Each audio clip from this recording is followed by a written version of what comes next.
Welcome to the Image Critique Show with Jeff Johnson, Rick Avalos, and their special guest. So sit back, relax, and enjoy the show. Thank you again for joining us. I'm Jeff. You guys know Rick. Rick is a little short of vocal cords this evening, so he'll be maybe barking out a few things, or if you guys know sign language, pay attention. I don't think he knows it, but if you know it, you can help him out.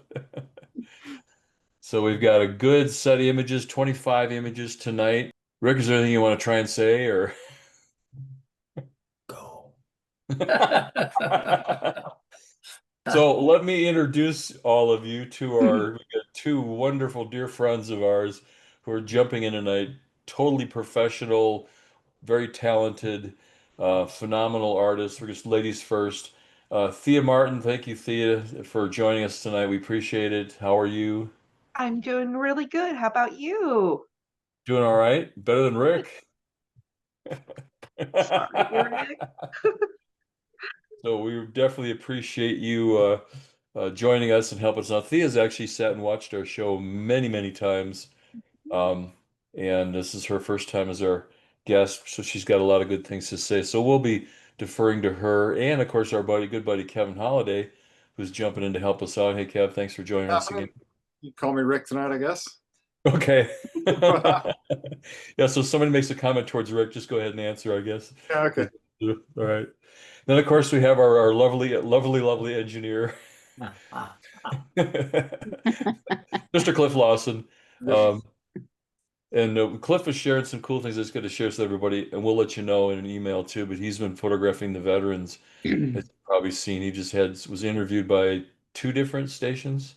Channel 3. One guy did it for two different stations. Yeah. Okay, yeah. So he's got those interviews coming up. He's got photographs some more. And how many you photographed? What, 100 and some people now? Last week made it 200. 200 veterans. And Rick and I have been pushing on him to do a book, so we'll get that going so he can put a book out there. Yeah, I know he's like, it's just my pictures. There's no big deal. They're gorgeous stuff. So anyways. Okay, very cool. Any questions before we start? Any thoughts, comments? Remember, feel free to jump in. Again, this is not a competition, as you know, but also don't worry about I would say type your question maybe in the box so we can determine if it's going to maybe Cliff can ask the question and not give away the name so Rick knows whose image it is, because that's what we're trying to do, protect the next show. Rick's not even going to be on the show, just to protect him since he's the jury chair. So that we're just kind of tight roping here a little bit. So any thoughts, any questions before we get started? Anything else I need to say? I don't have any bad jokes tonight. I got a bunch of really bad jokes, but I can't share them. So... We're all adult. Come on. So I'm going to go ahead and ask everybody just to kill their cameras for bandwidth, and I'll go ahead and I'm going to share the screen. And let's see, we're going to share. You want the host? I mean, me and Thea to kill our cameras too, probably. It doesn't matter. Okay. So desktop one. Share. Yeah, there we go. All right, so we're going to start out with an image called Autumn Sunrise Reflections. So we'll start out with the check, make sure that can everybody see that, especially Thea and Kevin, you can see it okay? Yep. Okay. Thea, I'm going to jump right back in your direction and I'll let you start off and tell us what you think. Who submitted this? Because this is actually mine. Is it really? Yes. So I got it with no name on it. So I don't know whose it is until now. Oh, I know what happened. I know what happened. Okay. I would give it 100. 100? Yeah, let's everybody give it 100. 110. Actually, if you want to put it back up, I can give you a little story on it if we have time. No, go ahead. Absolutely. So this breaks a lot of composition rules. Your center of interest is really quite a bit in the center of the composition, and you have a reflection that is not completely perfect, and you have leading lines again, that kind of mirror, but don't mirror. This was one of my very first competition entries. And it was actually my very first loan image back when they Oh, were. nice. So I learned quite a bit after this and learned that things can go downhill fast. And but this was in Norway, and I found this, and it does not have a lot of editing to it. And one of the things that's really interesting about this location is that boat is there year after year. My friend goes back every year into Norway and will find this boat in this little pond, creating reflections in different parts of the pond. So it's pretty cool. But So somebody just parked it there and left it, huh? yep. That's crazy. So anyway, I don't think we can evaluate this. Okay, we're gonna go on to blowing his stack. So how about this one, Thea? Can you talk about this one? I sure can. All right, go ahead. Wow, this is quite an interesting image of these elephants dusting themselves. I almost wonder if the midtones are a little too in the midtones, and it almost feels like it's lacking a little bit of contrast. I'm not seeing a lot of whites in this, and I'm sure Kevin can help us with that. But really like how that last elephant is blowing his stack. Wish he was a little closer to us, but I know that's really hard to do when you are out photographing these beautiful animals. Kevin, what do you think, bud? Yeah, let me get my annotation tool here. I need to shut this computer here. Okay. Yeah, I will mirror what Theo was saying about the tonality, the tonal range. I think it feels a little flat, a little muddy almost. So a global contrast adjustment would take care of some of that, and then some more localized contrast kind of down in these areas and on the elephant. But what I would like to say is the compositionally, it's really quite remarkable. I love they're all facing the same direction for one. So you have their bums are all lined up together, Right. right? And then you have this sweeping line that kind of comes up, and then it sweeps you back down in. So compositionally, it looks really good to me. And I think a little touch on the tonality, it feels a little crunchy too, like maybe some over sharpening has been applied to these plants here. You almost want to downplay some of this stuff here, kind of a little darker, these trees, and then bring a highlight into this section here, and then darken again down in here, so you have a center of focus here in the center is what I would kind of how I see that. Do you think The presentation's great. The white mat is not white, so that's perfect, and the key line looks really good and subtle. So well done on that. And maybe the maker has seen some of the previous shows where we talked about making a white mat not pure white, so it's not so bright. So well done on that. So just address the contrast in the tonal range, I think, and we can get it in check from there. Do you think we need this fourth elephant here, or would it be a stronger composition With the three, keep it in yeah, in the rule of threes? Yeah, I see what you're saying. Not sure you can get it in square, Jeff, but you could maybe get a 4-3. Yeah, it probably would be good to get rid of some of that dirt, maybe get rid of that shadow. Now we're pulling ourselves into. Because that storytelling is stronger of blowing that stack. Yeah. Oops. Yeah, it's still the same story, even the same title would work, but now we got more emphasis on what's actually happening. The trees still frame it nicely. We've Mhm. we've dealt with sometimes you get so much road, dirt path, whatever that it just you can't really do Yeah. much about it.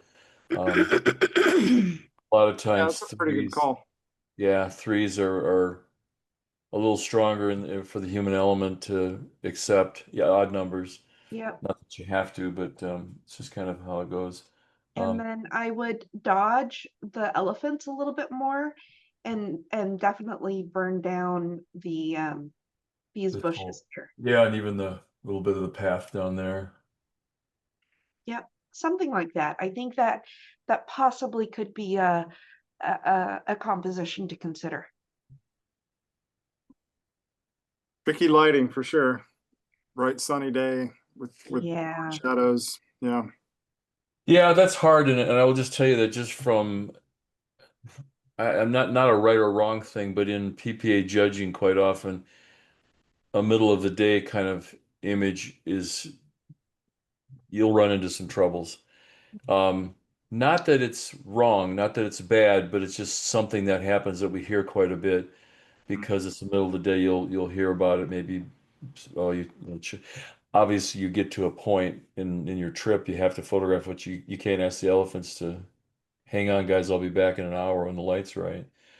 But so you do what you can. But then again, the little things like they just mentioned, I think will snap this up into something a little bit more powerful for competition. So, chasing away danger.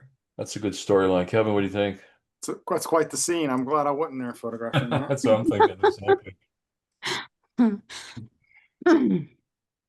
Yeah, powerful. It has a remarkable amount of motion in it that I'm seeing. Um, you can tell that this one the one bear on the left is retreating because he's pushing all this water back like that. So there's a retreat happening there. So it's just a power. It's just a really powerful, impactful scene, right? When it pops up. Love all the Right. texture in the bears. Um, I think honestly, even smaller crop could skinnier crop, like a 3-to-1, or Get rid of some of the background you're saying. yeah, the sky. Hmm. Exactly. That looks like a 2-to-1, so you're not even coming in that much, which is great. So you're already almost there, actually. Let me get rid of my drawings here. We can see what's And then going on. I would then the one thing that you could do is now they feel like they're a little bit running downhill, camera left. So I would straighten that horizon to the splashes on the water. The other way, yep. Just a little bit that way. And I think that makes it even more powerful because you've got that bear camera left, their their schnoz, their um their mouth and their muzzle right in the thirds in the PowerPoint. Right. Well, there's definitely impact in this one. It definitely makes you pulls you into the scene and wants to know, who do I root for? Who do I put my money on here? Um, Yep. there's definitely the action reaction kind of thing, which I think is great in the photograph. I kind of like that cropping. I don't mind a little bit of the sky showing there, but it definitely pulls you into the scene more. The sky is, while it's there, Yeah. it is a lighter band up here. The other thing too, minor thing, but I'm looking at there's a lot of noise in the sky, and it's not even noise. So watch for that. Whatever you do, having a little bit of grain, as we used to call it in the film days, is not bad, but I'm seeing a lot more noise in some areas than other areas. And I can promise you some of the technical judges will definitely knock you on that one. So maybe this crop here will be something that would help. Then add your mat back to it. A little bit of blue sky, I don't think is a problem. Maybe even tone that down just a hair so it's not because it's lighter than the green of the trees and it's going to pull your eye up a little bit. The other thing too that I don't think it needs more contrast, but I would say you could probably punch the water up a little bit, give that a little bit more contrast. I know it was probably they're kicking up dirt and it's dirty water, but if some of these highlights in the water floating around there were just a little bit brighter, a little more, not necessarily more contrast, but a little bit more whites in the scene, I think that would just give it a little bit more depth. I could even go in and see doing a gradient in the background, just darkening from the top to the water, just ever so slight, just to make it pull back just a little bit so the bears really stand out. Um, this is another thing that I see happen a lot, a question of sharpness. And I look at this as a judge and would not worry about that because you've got action, you've got movement, and it's not out of focus. But it's just a little bit on the soft side. And all I'm saying is you might find somebody saying something about that. Does that bother you, Kevin, at all, that kind of thing? No, no, it does not. Okay. Because of the motion, I think it doesn't bother me. But I do see what you're saying, Jeff, that some judges in competition may fault that. And That and the other thing that and Thea, that picture we showed of Thea's with the boat. Um, one of the things I like about Kevin is he's definitely not a PPA judge per se. He's more of a fine art guy. We'll talk about the center placement of an image or not and the different concepts there because I kind of like center impact and PPA doesn't by the most part. So we'll discuss that throughout the night here. So all right. so one of the things that I'm seeing in this image, because I think there is a little bit of a slight missed focus on the bear camera left, because it looks like the focus of the camera grabbed the water instead of your main subject here. And Yeah. it almost appears like the maker tried to sharpen this, and the artifacting that you're seeing in the bokeh is a sharpening artifacting. And Yeah. how I'm picking that up is I'm seeing that through here in some of the water. Yeah. But this happens in the background when you don't mask out your background when you're sharpening. Yeah. Look at the double, almost like a double image of some of the twigs and the branches and stuff. Exactly. So when you are applying technique with some of the software now that you can use to sharpen images, be very careful on how you apply it to backgrounds, because it can affect the bokeh that you are picking that you have in your image, and it creates these artifacts that we're seeing in this image. Right, you could select the bears and sharpen them a little bit, not so much Exactly. sharpen the water or the trees. And even if those trees, I would even go as far as suggest that maybe the trees in the background, mask that out and make those even a little softer. Exactly. That'll kill the bokeh and that'll also create some separation between the sharpness and the softness from the bears Exactly. in the background. So, Exactly. Yeah, you can do that by reducing noise and reducing sharpness, and right. that'll create that separation that you would want in a wildlife image. We've got some more chasing going on. This is called Chasing the Sun. Thea, go ahead, jump in. What do you think? Very cool horse here. Very nice action shot, and I like the presentation. I like the side light on this horse.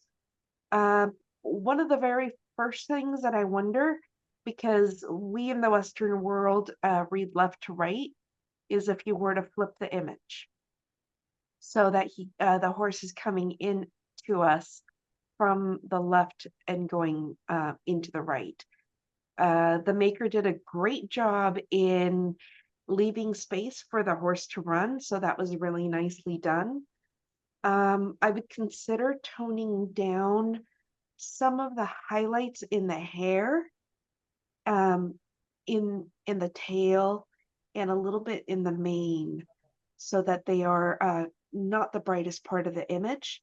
You still want to have that backlight because that's really, really pretty, but I would consider toning it down so you can have a little bit more brightness in the face of the horse. And I would also consider adding a little bit more catch light in that eye. Yeah, good call. The fence is kind of a hard one because it's there. It's part of the environment. Would you tone that down at all, or would you just let it be as it is? I would tone it down a little bit more. Just make sure that it doesn't become so muddy that Yeah. you lose the fact that it is actually a white split rail fence. because for horses, traditionally, those are white fences. Right. So, that's something that, yeah, I would definitely tone down, and just make sure that in the background, there's a couple little light traps that I would make sure to get rid of, Oh yeah, good call. that could possibly draw out attention. Yeah, even some of these little twigs coming in there from the top. Yep, just little things on the edges to watch. Often I will flip an image upside down, and those will become really apparent when you flip the image upside down. Yeah, this is an old trick we used to do for years because it kind of throws your mind for a loop for a second about the story, but you'll start seeing other things that catch your eye, and then you can make note of if it's, and like you said, yeah, this stuff really stands out a Yep, lot more because of it's not playing into the story as well. I yeah, even look at, I would just real quick, this area of, let me get my little pen tool here. I would even maybe suggest this, the background, you could tone that down, and you could even take down, like a lot of a gradient, the ground just a little bit, just ever so slight, not bad, but maybe take this down so it's more in this um, kind of area there. Let me flip that back around so it makes sense to us. And whoop. yeah. I always, with my competition images, right before I mat them, I will flip the image itself upside down to get Right, rid of all of those distracting elements. right. The other thing that we've talked about many times in the show is when you get an image that pops up in front of a panel of judges, when it's done very well, as human nature, we tend to look for little things that aren't done that could be fixed or different. And if the image is done very well, lighting, posing, so on, whatever, you start looking at all these little things, the light traps and that, like, and now even this little clod of dirt right here on the right bottom right along the border there just caught my eye. Minor thing, but I like the dust kicked up from the hoop. I call them edge details, like just that Yeah, little detail right there. There's that one right there. yeah. Mhm. Well, Just guys, things that pull your eye out of the image, isn't it? Yeah. check the edges. Crunchy doesn't cut it. Oh boy. Oh boy. Go ahead, Kevin. What you think? Hmm. This is nice and impactful right away, right out of the gate. Yeah. Um, I really am liking the overall contrast with this. I think the composition as well. I think the cropping choices is good. I like the vast use of negative space here. This is really nice up here. I wouldn't change the crop at all. I might only consider removing this one little element there. And maybe this one here. Some of the birds are a little wonky, but that's okay because they're just so far, just so much Right. out of focus and so far away with that long telephoto lens that the maker was using. But I really like the contrast overall in this. I think the bear, just a couple little highlights on his head and nose there, and a little bit right in here. Just kind of go in and brush some highlights in there with your dodging tool. Just zoom way in and just brush that in. Just to bring out just a couple little highlights there on his where they already exist, right in there, right on that fur there. I'm seeing it does appear that it's slightly tilted to the clockwise, so it looks like it needs to rotate ever so slightly counterclockwise. I'm not sure if you guys see that or not, but the horizon I to me see it, looks yeah. tilted. Maybe it's just an optical illusion to me. It looks like the I see it. horizon, the water looks fine, but where the waves are coming up on the beach, there's an angle Well, there. that's going to be at an angle, but this back here, does that look level to you? It's not. I didn't think so either. So, and then the last thing I would say about this would be, we have a double key line happening here. I would remove this outer key line, this one right here. Just get rid of that. Let that inner attached key line remain, and then maybe thicken the border up even a little bit more, make it a fatter border, and then just leave that one attached key line that's right there on the image, and call that good for your presentation. But I think this is an overall, it's a very well done image. It just needs a few minor things, and I think it's competition ready. So my mistake, real quick, let me just throw this in there. This is titled "No Rain Checks Here." I had titles back. We'll talk about that later. I'm on the I've noticed on the app, and you guys submit.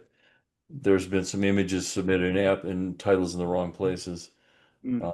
We'll deal with that later. But this is correctly titled "No Rain Checks Here," which means the other one, Allie, is going to be wrong when that one comes up. So you'll have to jump in and correct me on that one.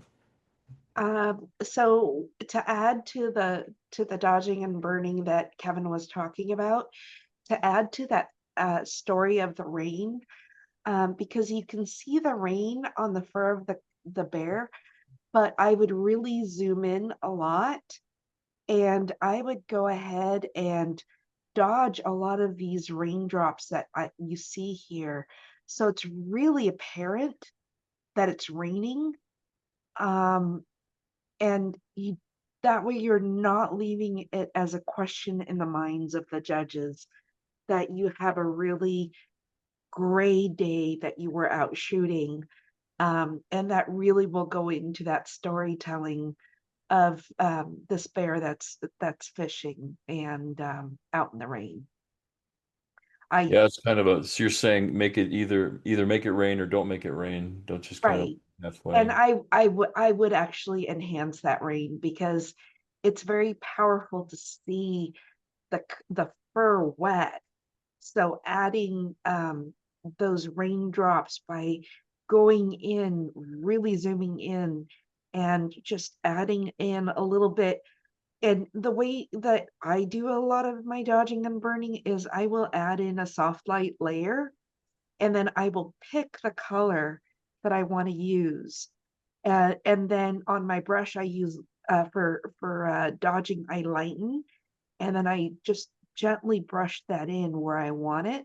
And then I can control the opacity and the flow of both the layer and my brush strokes. And that really will help add that light and the dimension that you want, both in the fur and in that rain. Gotcha. Well, look at that, perfect timing. Let me ask you guys one quick question about this. Yeah. Would you go as far as, because I look at this and I'm thinking, well, what if, let me grab my little pen here. What if all these We're gone completely. gone completely? I mean, it would clean it up. In my own image, that's probably what I would have done. I would have all out. Right. And depending on what the category will allow, I agree, because then it really cleans up the image, leaves your subject, your secondary subject, as the seagull that's camera right of this sow, and just really, really gives you a very clean, almost minimalistic look to this image, which is rather elegant. Oh, yeah. Yeah, these guys That's kind down here at the beach could go away easy. These guys could actually move over to the left quite easily too. And then you could fill in the gap there with your clone stamp very simply. Which could Well, because which could then be that kind of way a you've cool, got, yeah, triangle. yeah, it could look kind of cool. Yeah. I think if they moved a little to the left, worth looking at, and worth looking at taking all of it out and just leaving this patch of seaweed that he's standing on here, and right. then the bear and the bird. That's it. Mm-hmm. Because I like how you've lost your horizon line because of the heavy weather and so the clouds, which I think is very cool. It gives that feeling. So if these were gone, it would just, the background would just go into oblivion. Yeah, I think and that's still cool. leave the crop though. Still leave it loosely Yeah, cropped like that. yeah. There's a lot of negative space. Really Lose pretty. one of the key lines like you mentioned. I would just, yeah, lose that outer key line, but I think, so then we have, Jeffy, yes, sir. I just sent a text to Kevy with my comment on this. Kev, did you get it? Yeah. At what point does it become our image and not nature's? When we clean up all of these things that we're talking about. Right. That's kind of a personal choice, though. At that point, I would say. Yeah, I mean, for me, Jeff. I don't mind doing that kind of stuff in my personal work. I can see other people that want to keep it More more natural. more natural, more untouched, Yeah. that kind of stuff. I get Yeah. your point, Rick, for sure. Yeah, It's just a thought yeah, to, it's to valid. have our members thinking, to what point Mm, do we clean up an image, or mm. to what degree do we take it? Right. And That's your own personal comfort level, I would say. right, and also be mindful of the different competition rules that Yeah. you have for Colorado, for IPC, and the like, because there are definitely different rules to consider Exactly. when you are cleaning things up. Creek of Firelight. Thea, what do you think? I really like the tonality here. I like the little bit of rainbow that's going on here. Yeah, that's pretty. Questioning the technique that was applied to the grass, and it almost makes it feel like you've got some parts of this that are photographic and some parts of this that are painted. So the different and mixed techniques are something that judges may question. And I really would want to see more detail in all of these trees back here. Just a little bit too. Not, it doesn't take a whole lot. It doesn't take a lot. And with the painterly technique that I think was applied throughout here, I would add a little bit more dimension to those strokes so that there is so that there's contrast and dimension that you can add when painting. How about the composition? You guys like that composition? I'm a little bothered by how tight it is right here. Yeah. It feels a little tight to me. So if there's more available to the left, if the maker captured that a little looser and there's more available, look at loosening that up over there if you have And ability yeah, to. and with this right here too. So if you were to loosen the crop camera left, and Kevin, what do you think about all that sky? It's okay. I don't necessarily mind it. I think the composition, I think if this were looser here, if you had enough over here to have the crop be right here and just crop that chunk of trees out entirely, and then Oh. have enough to go that way, and you would have the same aspect ratio essentially. I'm Yeah. not sure I'd be so bothered by the sky, but you could come in just below that bright cloud there, somewhere in there actually. Yep. There. Hey, can you guys hear that high-pitched sound? Nope. I do not. I've got a Is your computer about to explode? I have a battery backup that just fired off for some reason, which means I have to shut down my whole entire system to get past it to start over again. There you go. Yeah. And then like Kevin was saying, if there's more on this side, and if this was indeed painted, you could almost build Good. this right here. Yeah, you could build it in. Dude. Yeah, the category will allow it. You could do that. Yeah. All right, Kevin, go ahead. This is Crimson Passion. What do you think? Yeah. Impactful right when it comes up. It's impactful, that's for sure. Yeah. Yeah. Let me take it in for a moment here. Yeah, this is one of those images where almost the whole scene is the subject essentially. It feels like it's slightly underexposed, but it could be by design from the maker to do so, because it's this kind of sunset. Sun's just almost down. I'm not sure. These shadows create some pretty interesting patterns here that I like. This could almost be a subject up here in the right, but I do like the way everything is sweeping up to that. It's a beautiful composition to get there. I think the 3-to-1 is working in its favor here for that. I think the presentation is handled well. The key line is subtle. The color of the mat is handled well. We do have edge elements to look at. You got some catch things all, quite a few places here, even these like little clouds that creep in like up top here. So check your edge elements. Overall, I think this is a nice image. It's very close to competition ready, I believe.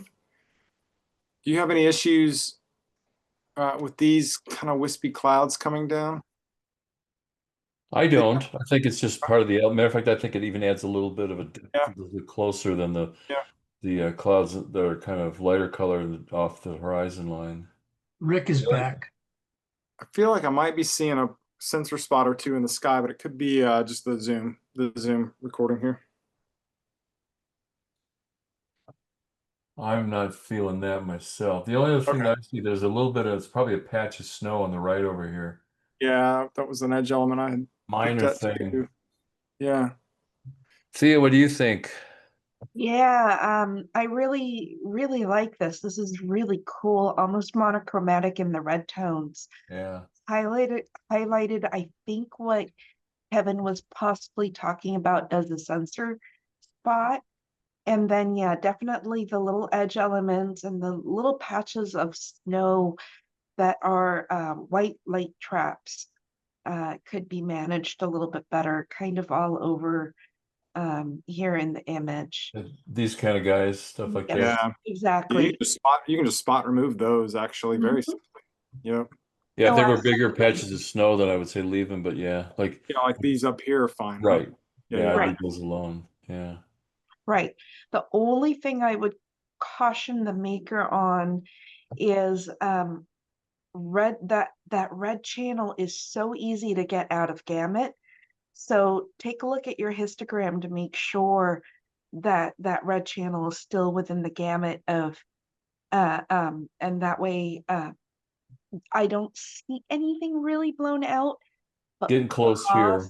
getting kind of close through here, and yeah, where Jeff is pointing out, and just really watch that, so that way there's nothing to pick on. What do you guys think about these are almost light traps back here? Now that you're pointing them out, maybe, yeah, you could maybe address those. Yeah, sure. Just kind of clean it up a little bit to Keep them back there at first. really pleasing sweep with this line going through the image. And The whole horizon line, yeah. yeah, just kind of because you have a really, really almost Fibonacci composition Right. going on here. And if you clean up that horizon line, it'll just make it even more pleasing to the eye. It's a lovely image. Yeah, it is. So just have this Absolutely. kind of a sweep right through here. You're talking, leave that more of a clean line. Yeah. You get rid of this little hill right here. Yeah, I mean, if the maker was 10 feet lower when they captured the image, you wouldn't see those anyway. So yeah, you know what I mean? Yeah. I don't know what this gamut is you're talking about. I don't know what the heck that's all about. That's a color thing, Kevin. Oh, Black and white, I see. Too funny. All right, let's see. Let's go on to another image here. We have a ways to go this evening. Dance of the Aspen. Thea, what you think? Wow. Okay, this is really, really cool. I really like this. It is such a cool take on aspens, but I'm not sure I would title it that just because it's a fine art piece, and for aspens, you're going to be kind of looking for possibly trees. So Good point. give it a title that will draw attention that the judges are about to look at a fine art piece, because it will get them in that mind frame, in that frame of mind right away. And I would possibly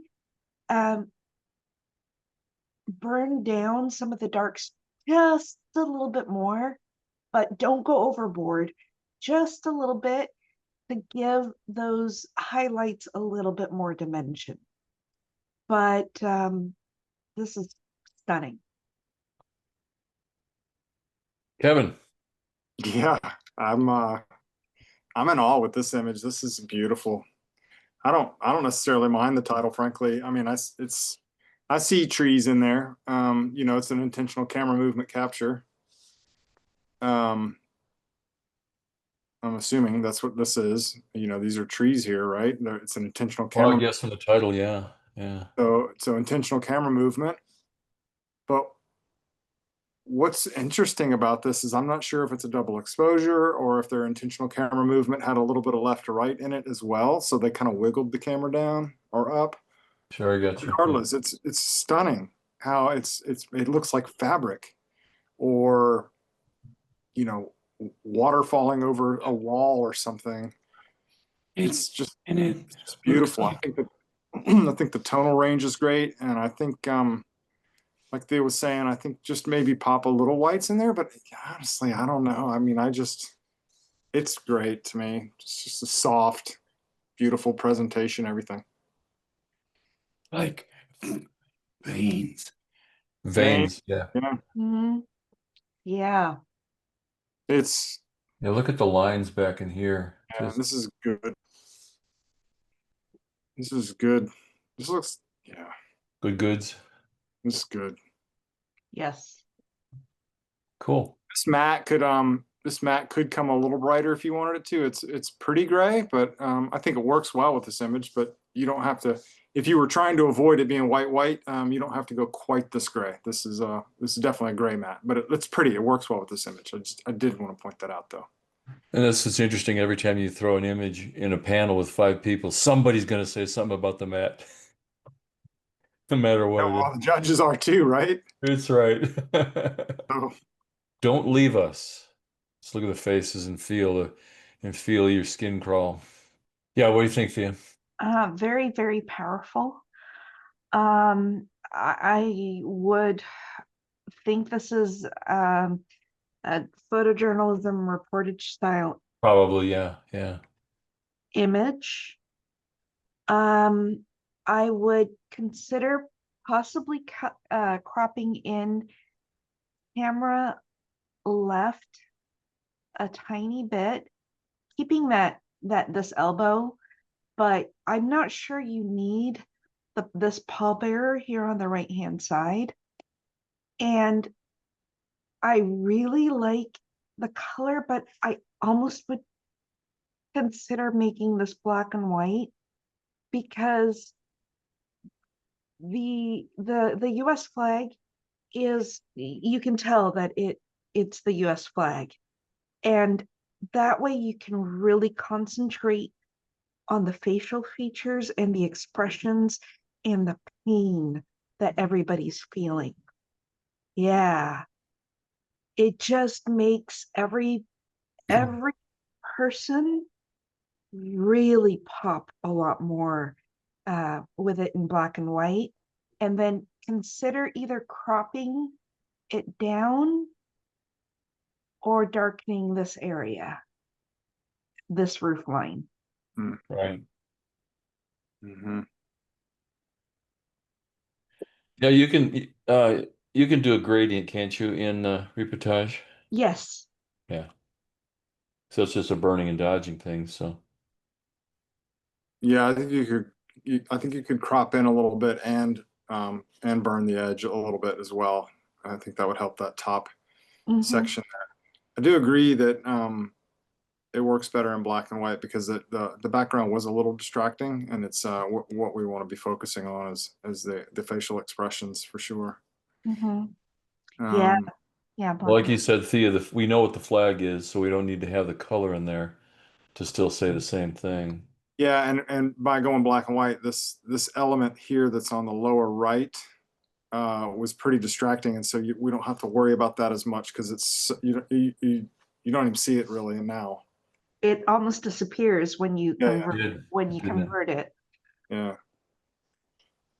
Yeah, it's this Yeah. red. It's all that red that's in there that pulls your eye right out. But we Right. can't crop in because you can't. No. There's no room to crop in there. It's powerful. Yeah, absolutely powerful. Yeah, that one you can, Jeff. Yeah, on the left edge there for sure. Yep. So I'd even pull up just a little bit on the bottom to maybe we know that do Yep. we still know it's a coffin to go this much? Yep. Yeah, you do. Yeah. Yeah, because you can see the curvature of the flag there. Right. Yep. It's what it is. Yeah. I don't even mind the arm on the left so much now. Nope. We've done that, but again, take down the house back there. Yeah. But you just look around the image, look at the composition, the flow, and then go look at those faces, and that's your, I mean, that's your story. Regardless of all the other elements we talked about, those faces tell exactly what we're trying to. Now, obviously, to the maker, Jeff just did a quick grayscale conversion, but if you go to black and white, you'll need to, work on some contrast and some tonalities here in the skin tones and in their clothing, just to help bring that back out. But just as an example, it does work better in black and white. Agree. Good timing though. I mean, really good story. Yeah. Absolutely. Timing to select this as a whether for the family or competition. Those faces tell the whole thing right there. So very good. Good stuff. Good stuff, Maynard. Next image is called Finders Keepers. Bringing a little bit of levity back into the show. Thea, what's your thoughts?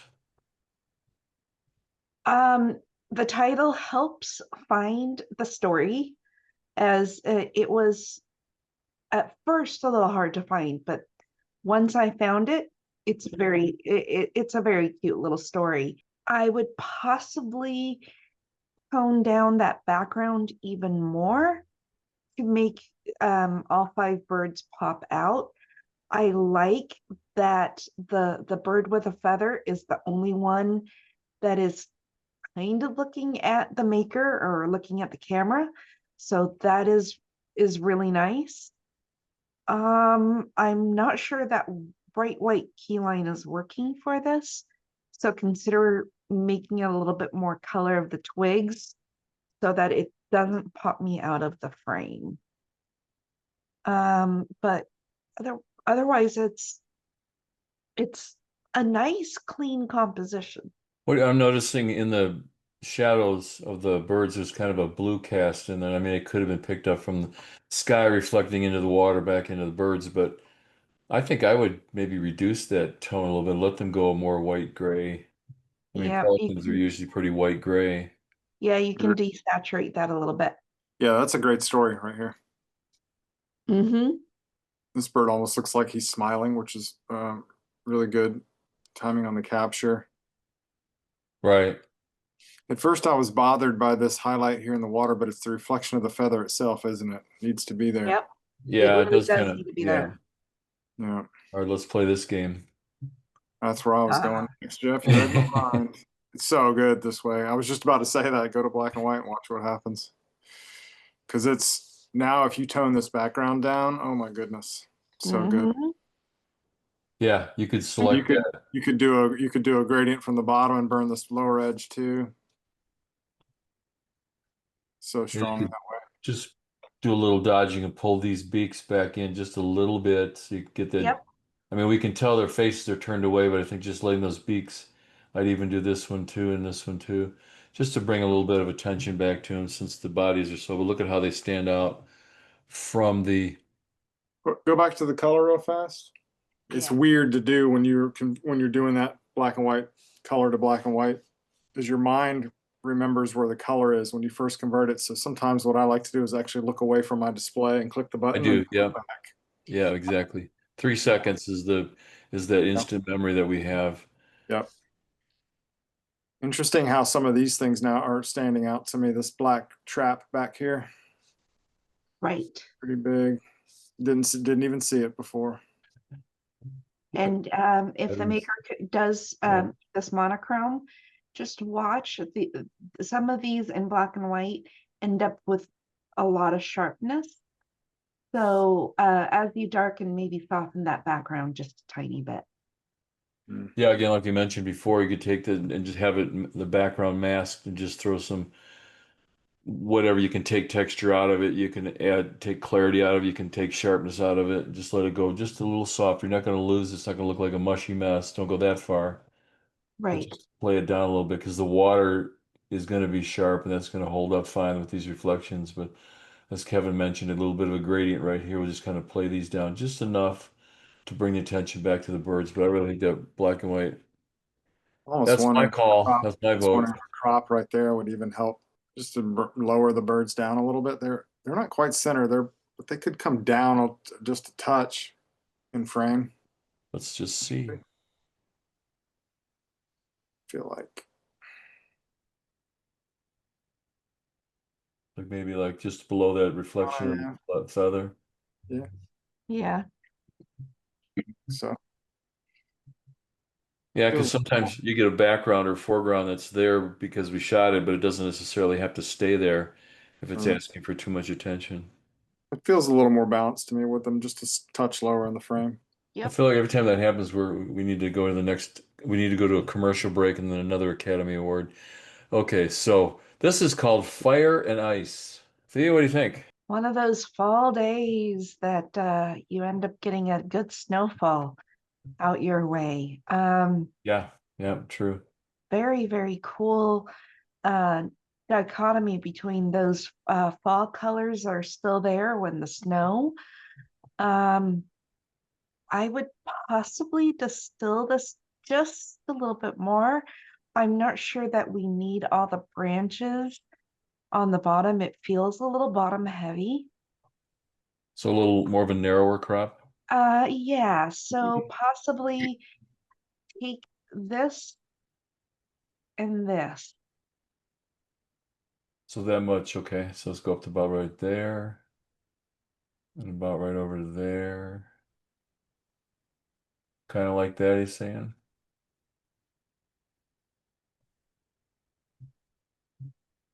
I think that strengthens it a bit.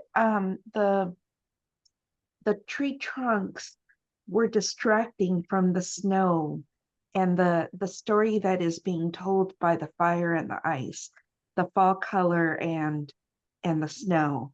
Um, the snow feels a little bit crunchy, and possibly those yellows and the reds. Um, Again, watch that histogram to make sure that everything's in gamut.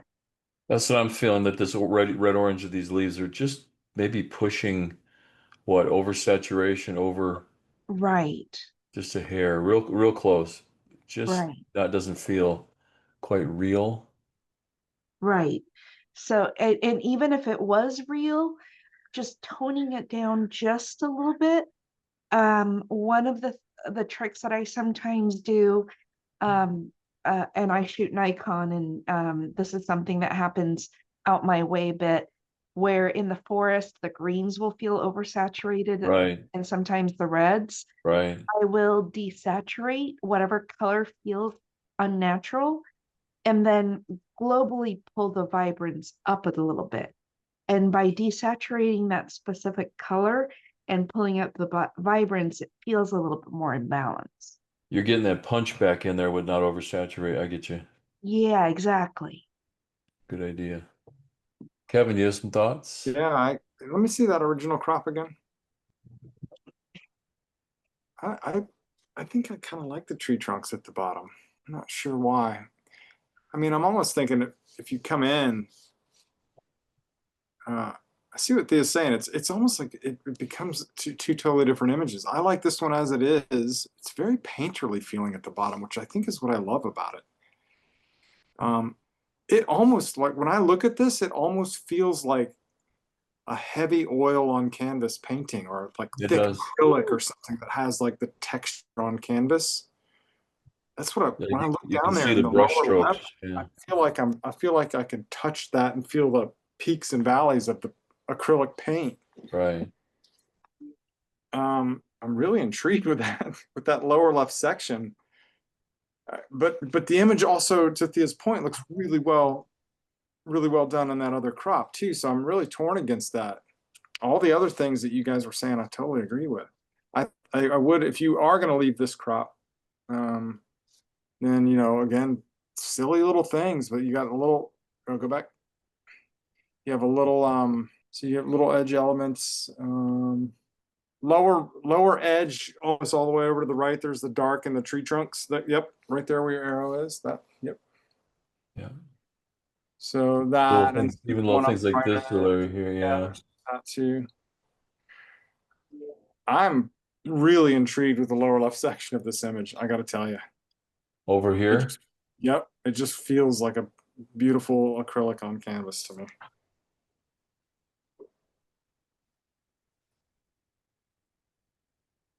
Yep. I think, So you're like way down over here. yeah. I got a big delay on my screen and what you're seeing on. Kind of like this line right along here. That could be a whole separate I mean, image. that could be Yeah. a whole image too. Yeah. It's more about the white trees than the Mhm. aspens, but hey, maker, sorry you asked. Yeah. It's cool. There's a lot of opportunity there. What a remarkable place to be. Right. Absolutely. This is called Guardian of the Coast. There is great interaction with the subject here.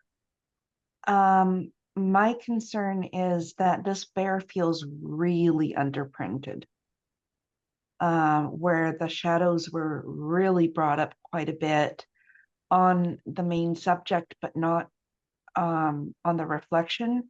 So it feels really incongruent.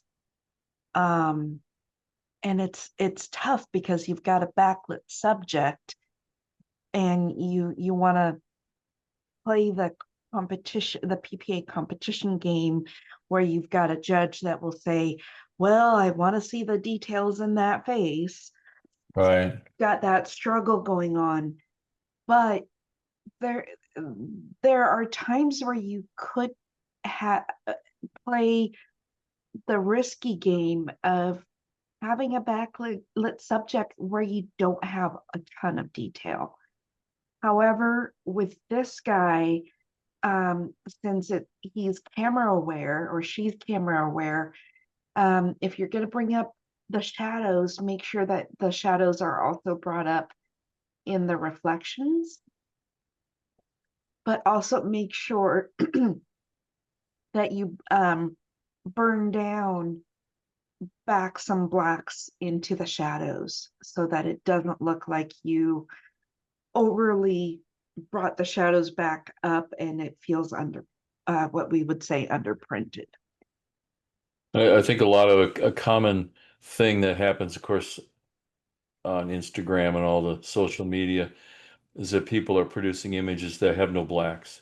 That's the new trend, is to have these very midtones to whites almost. So you're getting blacks that are grays. And again, I'm just saying that because that's becoming a trend. So right, wrong, or indifferent, don't let that influence you for competition, because in a PPA competition, judges want blacks or dark tones of detail. Yeah, full tonal range. But what Thea's saying, to her point here, is that it is the separation between, like, where the legs of the animal touch the Oh water. yeah, yeah, Very cut and pasted feel. Even though it's not, it just has that feel. right.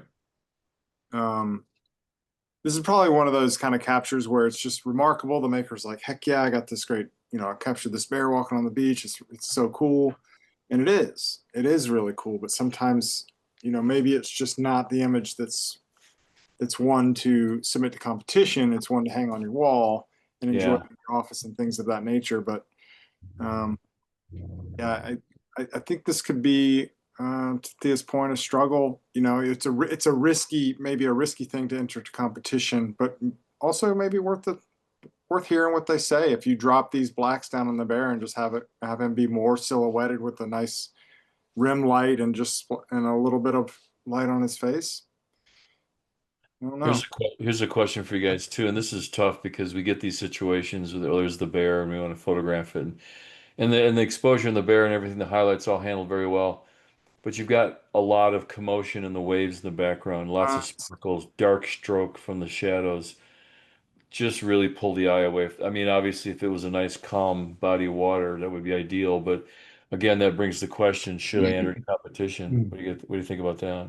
I think that that's where Kevin was going, especially with this dark bit of ocean that's unfortunately cutting Yeah, the bear in half. yeah, Now, if you were to have the skills and the patience, you could certainly bring down a lot of these speculars in the water that Jeff pointed out, and just get this dark piece of ocean back in tone with the rest of the ocean that you've got going on here. And it could be a risky move, but the rim light is absolutely beautiful on this bear.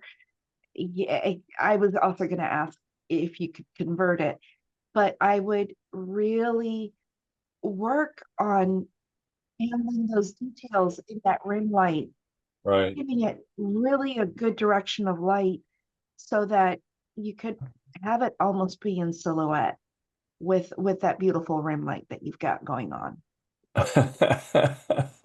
We have a comedian in the crowd.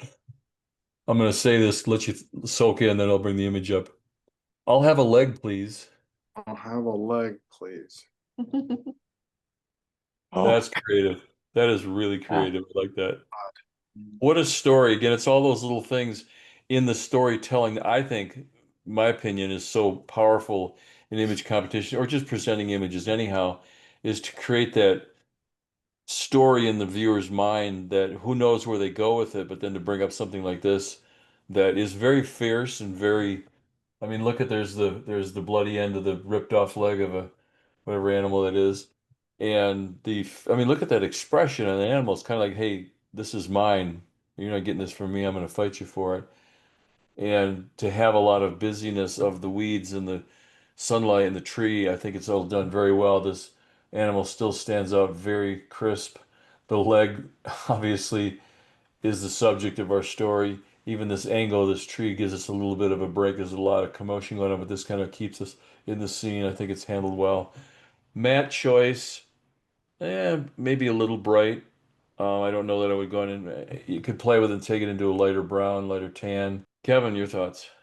Yeah, I like what you're saying here, Jeff, about this tree coming in here. It kind of helps break it up. I almost think a square crop would work on this, honestly. Put that hoof right Square? Okay. to the right edge. And I think you would lose a little bit over here, but not much, but it would eliminate all this over here that's really drawing my eye out. I think a square crop would look really nice.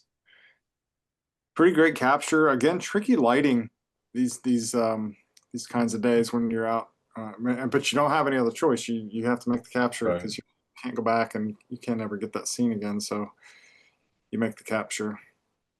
Yeah, that's already feeling better to me. Absolutely. And then you could darken, you can kind of darken some of this down with a gradient layer mask, Right. bring the eye down. Maybe the But ground too, a little bit. careful not to overdo that when you do that kind of thing because it can become obvious if you do it. And you can burn the lower edge as well to help bring the eye up. Yeah. And then a couple things that I sometimes do with wildlife images. And again, this is with regardless of the category, because you can do this with dodging and burning. work on bringing out those catch lights just a little bit more. Yeah. And I would actually whiten the teeth, those bottom teeth, just a hair, because it will give a little bit more attention to the fact that yes, there is definitely a leg there. And I would possibly consider just bringing if you're going to keep this in color, bringing out the bloody color where you see it through here and through here, just a hair more. No, I wouldn't suggest this because this was a fad back in the 70s and 80s to go black and white, but then bring the blood back.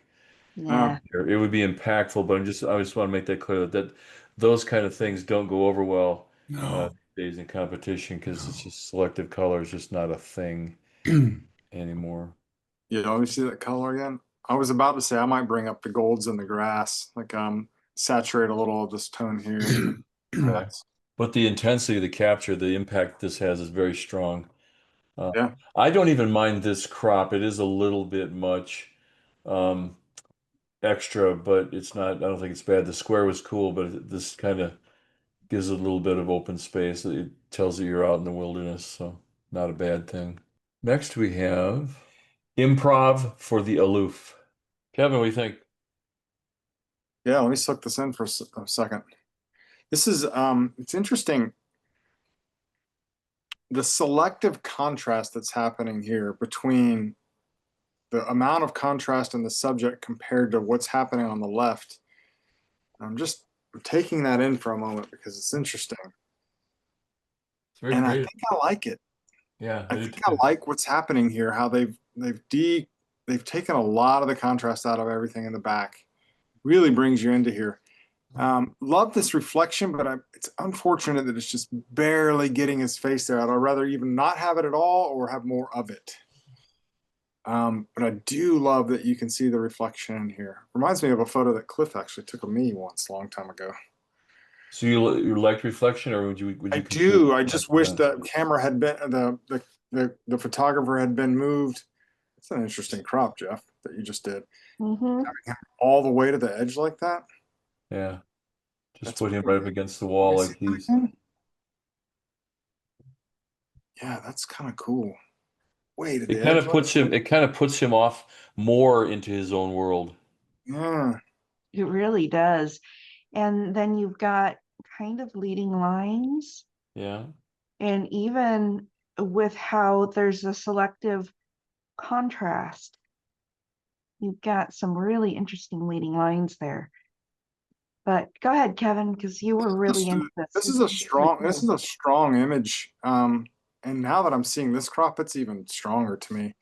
I don't love this line here, but you don't want to crop in any further. I wonder if you can clone that out a little bit in post. The dark line there. Yeah, the dark line, because I don't think you can crop in anymore to that edge. But now that I'm seeing him all the way to the right edge like that, that's way cool. So if we do this, does that Let me see. That works, It does. Yeah, Yeah. it does. especially because you'll have That's breaking presentation. all the rules, guys, and that's what's Isn't awesome it? about it. Well, It's think so cool. about in the presentation, adding this thickness of matte back to it Yeah, overall yeah. kind of pushes him back into the. It But does a little bit, but it's sometimes rules need to be broken, and this one's doing it. yeah, as long as it Maybe, works for you. yeah, the selective contrast is just really working well for this image. no doubt. And That's very cool. I love that you can see some money right in there. That's way cool too. Yeah, and I like the sepia tone, brown tone that's been Mm. added to it, not just black and white for a change. This is Maybe nice. this little light trap top left corner, Yeah, it the looks sign like a that's up there, that speckled. round Yeah, sign. Maybe just clone that out even. I might even this stonework above his head. I might even lighten that a little bit. Not this light, but take it more into a softer tone like the sidewalk. Maybe. Just because it's kind of heavy right there. Just take it down into this tone and it just kind of make him stand out even a little bit more. Yeah, guys, this is a good image. Yeah, My phone is blowing up. absolutely What's is. going on here? Yeah, this is a good image. Well, that's it. Rick just sent me a text. He said it's the kind of image that provoked the viewer and challenged the judges. So That's Yeah. exactly what we're trying to do. Yeah, it's making us talk about it. That's always, my dad always told me that was a good Let me thing. see that original crop again. Let's see that reflection one more time. Yeah, it's so much stronger without that. Good call, Jeff. Yep. Well, I wasn't, it's funny, I should just say thank you, but I didn't even see that until I started moving it over, because I was just going to kind of take out a little bit more, and then I said, no, let's just get, yeah, it just really makes almost a different story. I mean, this is, come on. This is It cool, puts but this is, them in such a unique compositional space in the image. I mean, it's breaking all the rules here, and that's what we want, I think, with the street scene. I really like this. This is good. Maker, pay attention. We know what we're talking about. Do this. Or give it to me, or give it to me, I'll do. That's really cool. I like that one a lot. I like. Yeah, All right. Good work. getting excited. This one did. That's for sure. Well, that's the fun thing I think we've always had. I know Rick and I and several folks, we've had these conversations for years about how, and again, my little story, you've probably all heard it. I'll get an image done the way I like it, and I'll send it to Rick, and he sends me back a punch list of 10 or 12 things. How about this? How about this? How about this? And he's right.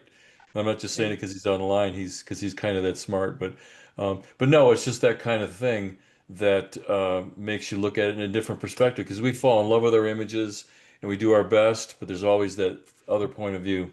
All right, this one is called Incognito. Thea, what's your thoughts? Interesting. I really like how the maker took a real chance on making an old style type of image be so high key. It's something that you wouldn't expect, Yeah. and the title really works for that. I think the presentation is a bit much. I think for something like this, having a simpler presentation that is just um, an extension of that high key feel So with what do you suggest? Is it too much matte, not the right color? What do you more specific? the color I think is appropriate, but I think that the drop shadow on the inside of that matte is a bit distracting from all the textures and doesn't seem to match the feel Yeah. of Okay. of the image. Because these kind of old finds are really cool. You'd expect it to be dark and dreary, but having it be high key really is cool.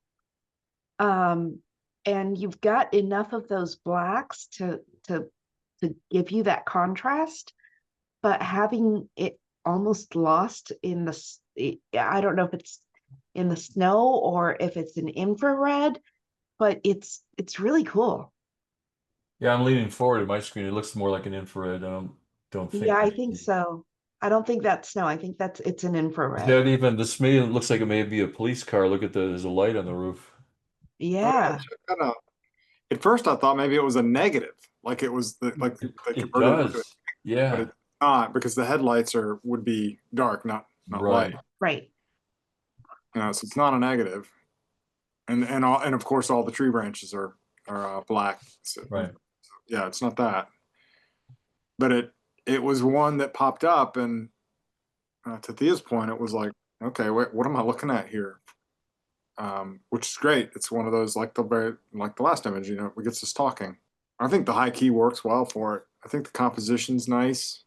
Also, I was going to ask you, do you think the composition is it's kind of I mean, it's almost that again, this is one of those PPA things versus the rest of the world. PPA is very strong about cutting things in half. I mean, I know what it does. I understand the principle, but in a sense, we don't have a line, but we have a very obvious separation of weight and but I think it's balanced well. I Um, think it's really nicely balanced, and these branches are leading you into your main subject. there they are, aren't they? Such a cool way that really help point out the subject without really pointing it out. So I think it's cool to leave that space up there. And with the way that it's cropped, it could be in a magazine. That's true. So we need to have a title of the magazine and the chapter, Uh-huh. articles were listed right there. Yeah. That's pretty funny. Yep. Old Car City magazine. Exactly. Exactly. This is going to be one of those images if it's submitted to competition as is or with a slight presentation change like Thea was suggesting. This could go either way. The judges could love it or they could tank it. You know, That's it's true. it's just a risky one, but I think it's a worthy one, very worthy one. 76 or 95 kind of a Right. thing. Yeah. Exactly. Crunchy doesn't cut it. Thea, what do you think? Very interesting image. I know what the bear is doing because I've been in a similar location, if not this location. You can tell that the bear is clamming as it's got a little bit of the clam coming out of its mouth, and it's got the clam shell there in its claws there, right underneath its jaw. And that is a really cool thing to capture, but I'm not sure how well it translates for image competition. Right. I would also caution the maker of having the mat be brown, but it doesn't, I don't know if it's the key line or part of a double mat, but the inner part of a double mat be such a different color. It just is a bit distracting. And with the lack of connection with the subject, it's a tough capture. Crunchy doesn't cut it is what we're looking like the title is, so it kind of makes sense. Yeah, I'll just jump in. We talk about the mat. The mat is a what do we say, rule, Rick? It's more of a rule of competition. So it has to be, you need to make it very, very subtle. You need to make it so it's coordinated. But just because maybe coordinated isn't even the right word because this is browns and blues. Supportive. And it's done very well, but it's Supportive. for a competition image like this, it's asking for too much attention. Especially if Jeffy. you've got the dark matte against the light blue. Yeah. Supportive. Supportive, there you go. Yeah. And again, the color palette this is supportive of the image, but if it pulls your eye, that's really not supportive. That's asking for too much attention. You start getting the different thicknesses and all the key lines and all the pin strokes and everything. Then it's like, oh, the mat's beautiful, but what about the photograph? I'm being a little sarcastic there. I don't mean to, but I'm just trying to make a point that mats are cool, but for competition, they have to be just more supportive than taking over. I also feel like the image may be just a tiny bit underexposed. I feel like the shadows are just a little weak in here. Minor because it's a bright day and we don't want to lose detail. Um, and that's good that we have detail in here, but it also makes this coloring of the bear just a little bit weak. And then we have this whole part of the image that's a lot brighter. I don't mind this because it is kind of a middle tone, but if maybe this area was toned into the area over here, it would be a little more supportive because being that it's light, our eye goes there first, and I would even tone down this area as well of the water, just ever so slight, just enough to let the face and the little things we talk about, you could enhance. Matter of fact, I would even, let me go back a notch here. You could enhance the mask of the bear's face with one of those Photoshop ovals or tools, just again, ever so slight. Let that face be a little brighter. Let that eye enhance that eye a little bit. That would bring a little more tension to the nose and such. Any more thoughts, Kevin, on this one? Yeah, you guys covered it. Parade, forward march. Thea. Baby cubs, who doesn't love baby bears? That's worth 2 points right there, right? Absolutely. I really like the reflections that the maker got here, and love the little bit of expression that you've got on the baby bear in the back, kind of going, this is really icky. What are we walking on? That's really cool. I think that I would appreciate this a little bit more without the sandbar at the far end of the image and the sky. I'm not sure it's needed. And then I think again, the shadows on these bears, see how they're more on the PowerPoint now? And it's a little bit more impactful to just have them like this. And what was the title again?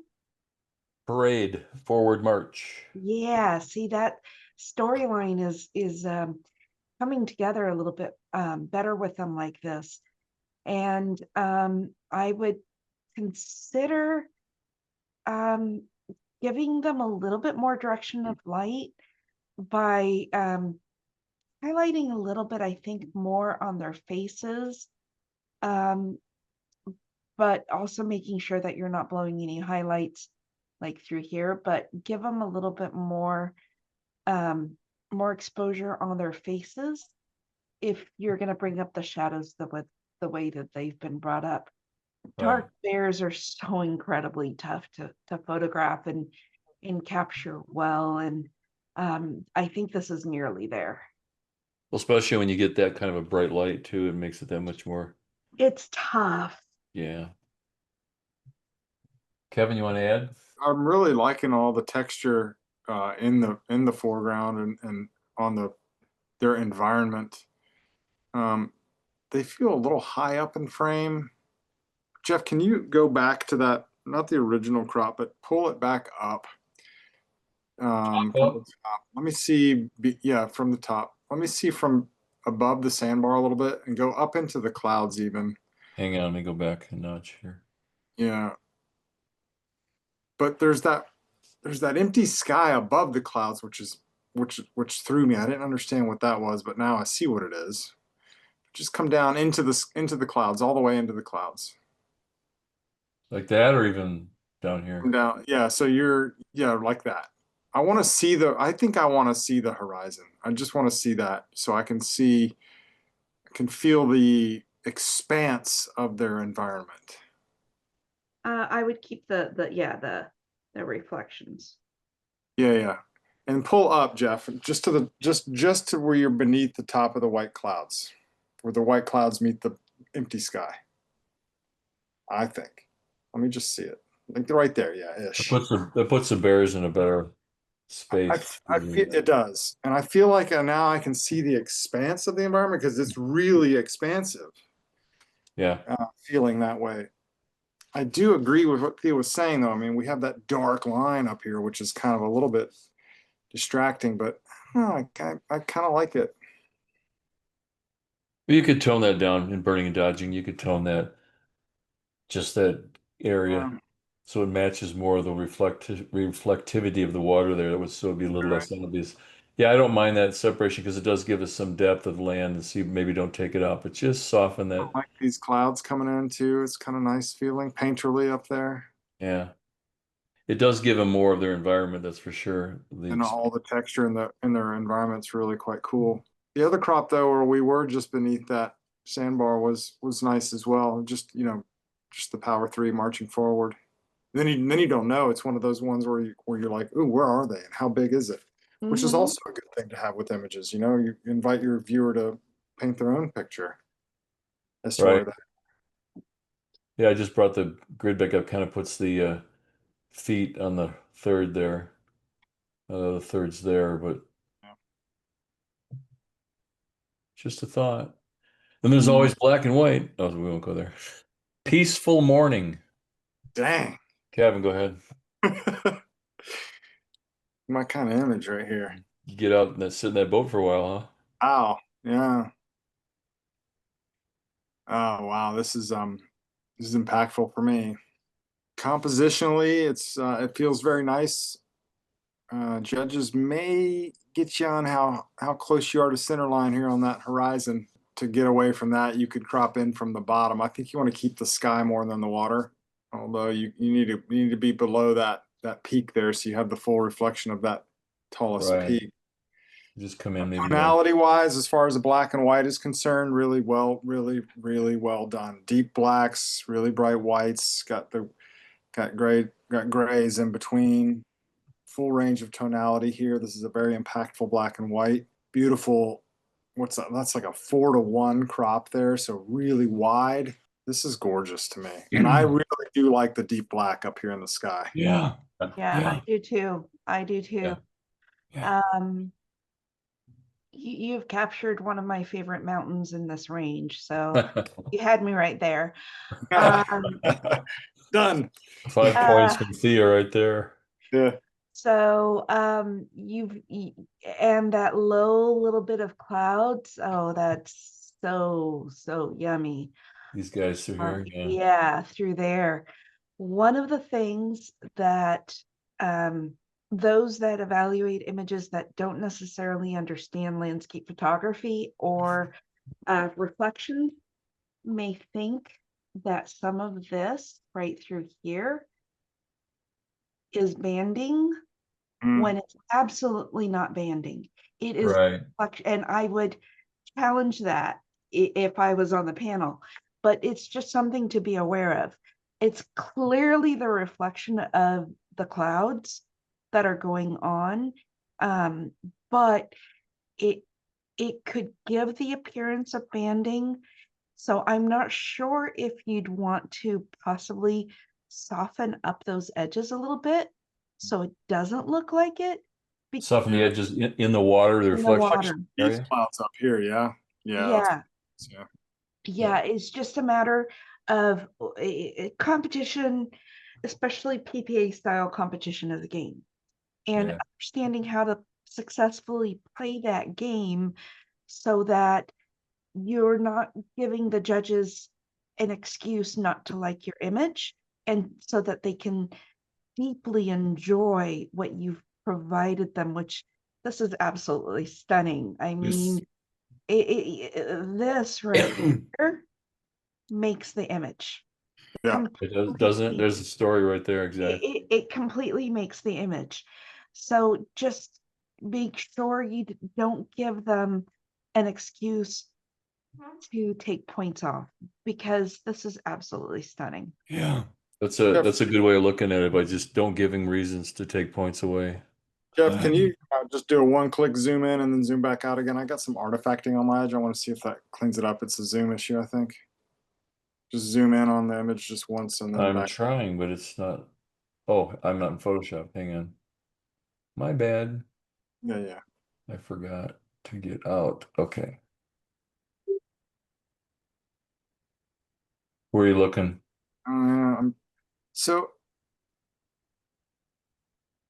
this is weird. It's just weird how this happens. There's like an abrupt change of like tonality there. You guys seeing that? It's so, I'm not sure what, see that line, how sharp that is? Yeah, I don't know if it's a pano stitch issue or if See it's, that change in color right there? yep. Tonality, not color, Oh but yeah, I do see when you mention it. Yeah, because if it's a reflection, I don't see it where it was coming from, where it would be coming from. So it could be a pano stitch issue, or having maybe, yeah. this mountain range quite a bit, the atmosphere can do some really funky things. Right. That's true. Good point. Yep. But Yeah. it's enough of a division that, just like you said, Kevin, it's going to call the judges. And it may not be wrong or right. That's beside the point. It's just the fact that all of a sudden somebody sees it. This is the kind of thing where it'll get a score and then they'll bring it back and say, what about this? And then all of a sudden it drops from Yeah. 85 to 79 or something like that. I mean, you can kind of see there's a little bit of a feeling of a shadow under here, but that looks a little bit more prominent than what's up here. So good call. Jeffy. Cool. Not on my wall. Yes, sir. Yeah. Masterpiece. I'm thinking of a judge who would say it's over vignetted, but it's a natural look. And I'm thinking nature's vignette. And I looked up the word vignette, and might be worth people considering looking up that word and It's seeing. not what we think it is it really? Right. Yeah. Mm. Well, this is very much, go back and look at Ansel Adams and some of his peers, and they would go for that black sky. And when the image was printed down, exposed properly and printed down, to get that black sky, you would get that dark, almost vignette feeling because you do have what it's actually doing is with this, especially with this width of an image, you're actually getting a curvature of the skyline in there because that is quite a far ways away. So you're actually getting the curvature of the earth, the curvature of the sky that creates that vignette kind of a feeling. Yeah, I know what you're talking about. It's kind of an interesting concept, phenomenon, we'll call it. How's that? The impala gaze. See, you want to jump in? Sure. This is quite interesting. It Mm. almost feels like there is a canvas style overlay on the entire image. And I'm not sure I appreciate it, but I'm really liking the catchlight on the camera left eye that is so prominent here. And it looks like those are all flies on this Impala, and they definitely get full of flies and whatnot when they're out in the Serengeti or the Mara. And so definitely that's true to life there. I wish that the horns on this animal were a little bit more separated from the background. And I'm not sure if this was fully painted, but it almost appears like we're losing quite a bit of the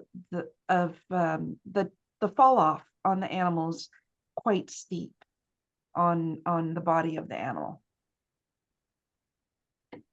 Yeah, I just adjusted the contrast there a little bit to kind of because yeah, this losing the horns, the antlers there, I think is I don't want to say a no-no, but being as it was, let's go back to the original here. It kind of loses the impact of the animal itself. Overall, it's still a little bit too. I'm wondering if, and I'm going to go larger, and guys in competition, they don't do this, so just know that. I'm wondering if it was a low lighting condition, maybe underexposed. I'm guessing maybe it was noise reduction too far. Yeah. Because if you go too far on noise reduction, it starts almost looking painted and you start losing the detail. I mean, look at how that's silky smooth. That's what Yeah. makes me think about it. It looks like more of a little bit too heavy-handed on noise reduction to lose some of the fine textures of the fine hair and the So color. that's how the Instagram filter does it. Okay, gotcha. Yeah. Yeah. I mean, the lighting is just gorgeous. What do you guys, what's your thoughts on this? Because of the shape of the head where the eyeballs are, we've got a catch light on the left. We have no catch light on the right, and I understand why. Does that bother you? Would you put a catch light in on the camera right eye, just a little streak there just to give it the definition? I think it could, no, I think it might look odd actually because the eyes are so far to the side of this animal's head. I think it might. Right, right. It's not realistic then, is it? Let's do something real fun, Jeff. Just crop in from the right edge to right there and put the animal just right on the edge. I just want to see something. Like this? Keep going all the way to the nose, middle of the nose. Oh, Yeah, yeah, yeah. that's cool. I don't know. Sometimes fun. If it doesn't work for competition, maybe you just have it like that anyway.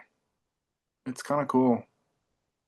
Yeah, Fun. it's still if you could still just lighten the antler just a No, little bit this more. crop would not work for competition, but I did just want to see it. Well, how about even something like this? Shits and giggles, as they say. Yeah. Can you imagine an 80-inch print hanging I somewhere mean, with this? yeah, That's cool. it's fun. If you were to do that for competition, Come up that way. Mm. and then make sure you bring up that antler. Would you come down for the top, Thea, too, like this? Just a little bit, yeah. And then bring back. So I did a let's see what I do before. I think I did a levels layer. Just me bring the. Just fun. It's fun crap.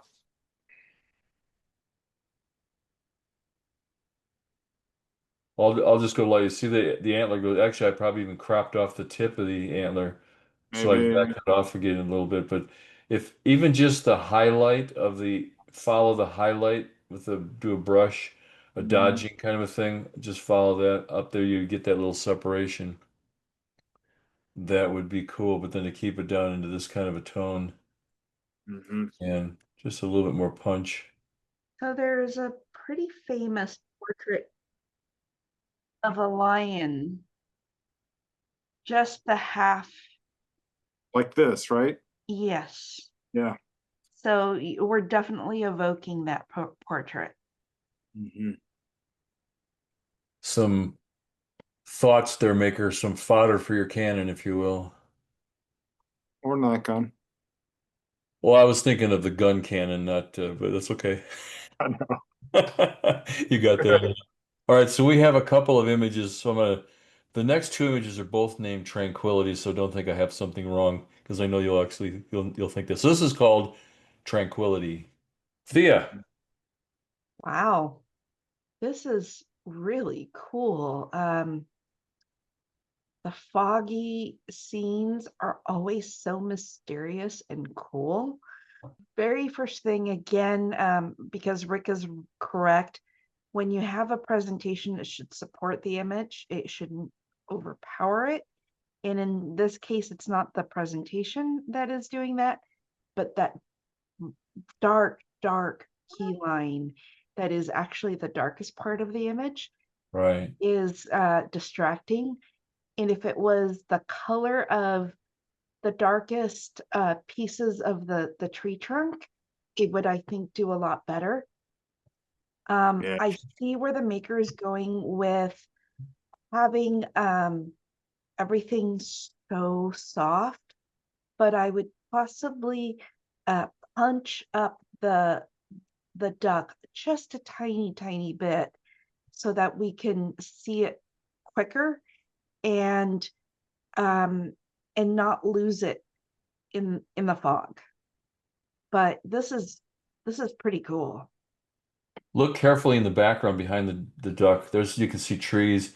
You can see Yeah. repetition of, this fan movement is also happening right here. That's cool. I love that you can just see the tops of I don't know if it's trees. Yes, trees. Just that, but and then there's the bank. Just enough that gives you depth, even in this foggy, overcast thing. This is cool. And I don't mind the black, but maybe take it even down to 1 pixel. So Yeah. it's just a very, very faint. And again, maybe take it off of black just a little bit, but just Come one in pixel there. width. That Yeah. depth there. Yeah. Look at this beautiful leading line, right? Bang, right in there. Yeah. Mm-hmm. Yep. So lovely. That is just a lovely placement.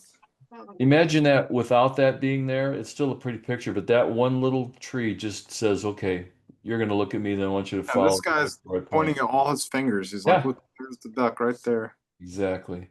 Mm-hmm. The goose or whatever it is. You can tell I'm not a wildlife photographer. Waterfowl. Waterfall, that's good. That's kind of where I go with it. I mean, otherwise I was just drawing like this arch and just like perfectly just guessing where it was if I wasn't seeing it. Right, right. Silly man. Okay, we just have a few to go here, so let's move along. We can always, when we're done, we can bring them back and talk some more if there's something Just a else to beautiful, think of. beautiful image maker. I love it. This one is called Tranquility. Kevin, go ahead. Yeah. I had to stop for a minute and figure out what I was looking at. These are rocks, yeah. Yeah. Okay. Yeah, on the It beach. was like I didn't know if it was like a washed up jellyfish or something at first, because it sort of looks like it could be at first. It does. I didn't see it that way, but now that you mention it. Yeah, it kind of does. Really, I really like it's interesting because normally your eye goes to the lightest part of the subject, which would be way up here in the sky. My eye does go there. We'll discuss that here in a minute. But because of the contrast that's happening right around the edge of this, my eye is definitely drawn to it. Not only obviously it's because it's close in, and it just has this beautiful contrast. And I love this background here. Compositionally, it's working really well for me, but I actually do not like the top of the sky. I was That just really thinking that. bright, it's so bright. And then I would consider getting rid of these distractions on the beach there. Just get them out of there entirely. Clone them These out. guys up here in front. Yep. Just clone them out. Clean it up. Would you even go below the orange? You know, sorry, me just jump in. Definitely down from that top white, but you could leave a touch of that maybe. And I don't know. Let's see. Come down a little further, Jeff, and see what that looks like. This gives it even more of that mood. Yeah, let's just eliminate the orange and just get it into that blue. Just the Right. blues. And a little bit of touch of pink up in there is great. That feels good to me. This kind of gives it more of that really moody, lost We're in. always so, and color photographers, especially landscape photographers, are so inclined to want to have the beautiful sunsets and the colors that are involved with it, but they don't necessarily always work just because it is a beautiful sunset. Yeah, a lot of times, I know a lot of times the sky might be pretty, but it's taking away from the subject. Yeah, I feel like that this crop works so much better. Yeah. Getting rid of that other color up there. Thea, what do you think? I fully agree with that. I think that the yellows and oranges were feeling quite jarring yeah, see, without it, even if you were, Jeff, not to crop in as much as Kevin had said, but just leave a little bit more of the tones on the top, just to give it a little bit more range, but a little bit more down, a little bit further down. Okay, hang on one sec. Okay. I was just cutting off that bright spot right over here. Yeah, a little bit, just a tiny bit more. Down. Yeah. Okay, right there. So it's just giving us the little bit of hint Mm-hmm. All right. is that it's last light. And then as we've talked about all night, And more breathing up there too. some of the tiny little distractions. Right. I know this is kind of being picky. I like the rocks that are and the little bit here. I actually do, because it grounds everything and leads you into the rest of this, because then you're going like this through the image, right? But Yeah. but some of the other little distractions, I would go ahead and take care of them. How about on the far right, that one at the border on the far right? Right here. Yep. Oh, yeah, that one there. Yeah. Yep. Yeah. But yeah, I really like the moodiness of the rest of this, and the This here slow too. shutter that was used to really create this mist. It's just the right amount of slow, because you get just a little bit of lines of movement, but it still has that mist. Yeah, this is cool. What It's do a you guys completely different image with this crop. When you get the sunset sky out of there, the image completely has changed its mood, and it just feels so much better this way. Does the blue seem natural to you? The water, the deepest blue, and then the blue reflections. Does that seem natural enough? Yeah. Okay. Absolutely, because it's becoming blue hour. Right. And if this is indeed sunset, which I believe it is, or even if it's sunrise, you're going to have the Earth's shadow creating that Right. blue hour. And if you look closer, there's just the tiniest bit of detail in these rocks that just give them a little bit of life. They're not silhouettes. Just a little bits of highlight. That's just awesome. Just so you can see there's a little bit of light here and a little light there. Yeah. I really like this crop. Yep. Sorry, Maker, we kind of butchered your image, but you asked for it. There it is. All right, we just have about 4 more to go here, so we're doing pretty well. Like I said, if you have another thought about something, you can bring it back. Tree versus mesa, or versus, however you say that. You want to say that word? Let's get it up here. There we go. Tree versus mesa. Thea, what do you think? Very interesting composition here and story that is going on. I'm having a little bit of a hard time believing the lighting in this. It doesn't quite appear to match the lighting on the rocks and the light on the sky and the light in the foreground. So it seems a little bit incongruent. Almost appears that there was some technique or a little bit of there just appears to be some halation all the way on the edge. I see that now. You pointed out. Yeah. Yeah, I'm And seeing that too. it's distracting away from the beauty that I think the maker intended to have in the scene. What do you guys think? I agree with all of that. I don't know if it's a sky replacement that's been dropped in, and like where this was selected, and cut out, and a sky dropped in behind it, a new sky, which is possible. It's something that I do, in fact, sometimes. It does look like there's been a selection edge along this whole rock face Right. that's not been softened properly. Those are very difficult to do. Like you said, Thea, the tonality, the tonal range of the sky just feels too dark in comparison to what we're seeing here on the rock faces. So if you guys were going to go as far in a scene to replace the sky, I'll answer it first and I'll let you guys see what you think. I think I would even have gone with just a blue sky and give it a gradation so it was dark at the top and then maybe even crop down a little bit. So your scene is more the story of this lone tree against this formation of rock with a little snow on it, and then the skies come in and say, what about me? So what if it was just more of a solid or more of a frilly little cirrus kind of clouds that would I be mean, obvious, yeah, what is working to me is the size of this tree and right? placement. I love the placement of it. Right. Down very low to the edge. It's close to the lower edge, which works well for me because it's so small. It's almost like a David versus Goliath kind of a thing going on here, The idea is really, it's there. The idea is there. And compositionally it's close to being really nailed. It's just coming up a little technically odd. Thea, what can you add to that? Yeah, I like where you're going with this crop because we don't need the sky. And with what it is the apparent sky replacement, the sky that was chosen is really fighting with the story that in the rest of this image. And we've talked a little bit about keeping yellows and reds in gamut. And again, on this one, I almost feel like we're losing gamut on where the there you go. You took care of it for me. By this, see how there's the tonality that everything is now there. Now we need to figure out a way to not lose part of the story with that tree. Yeah, that's the key. Yep.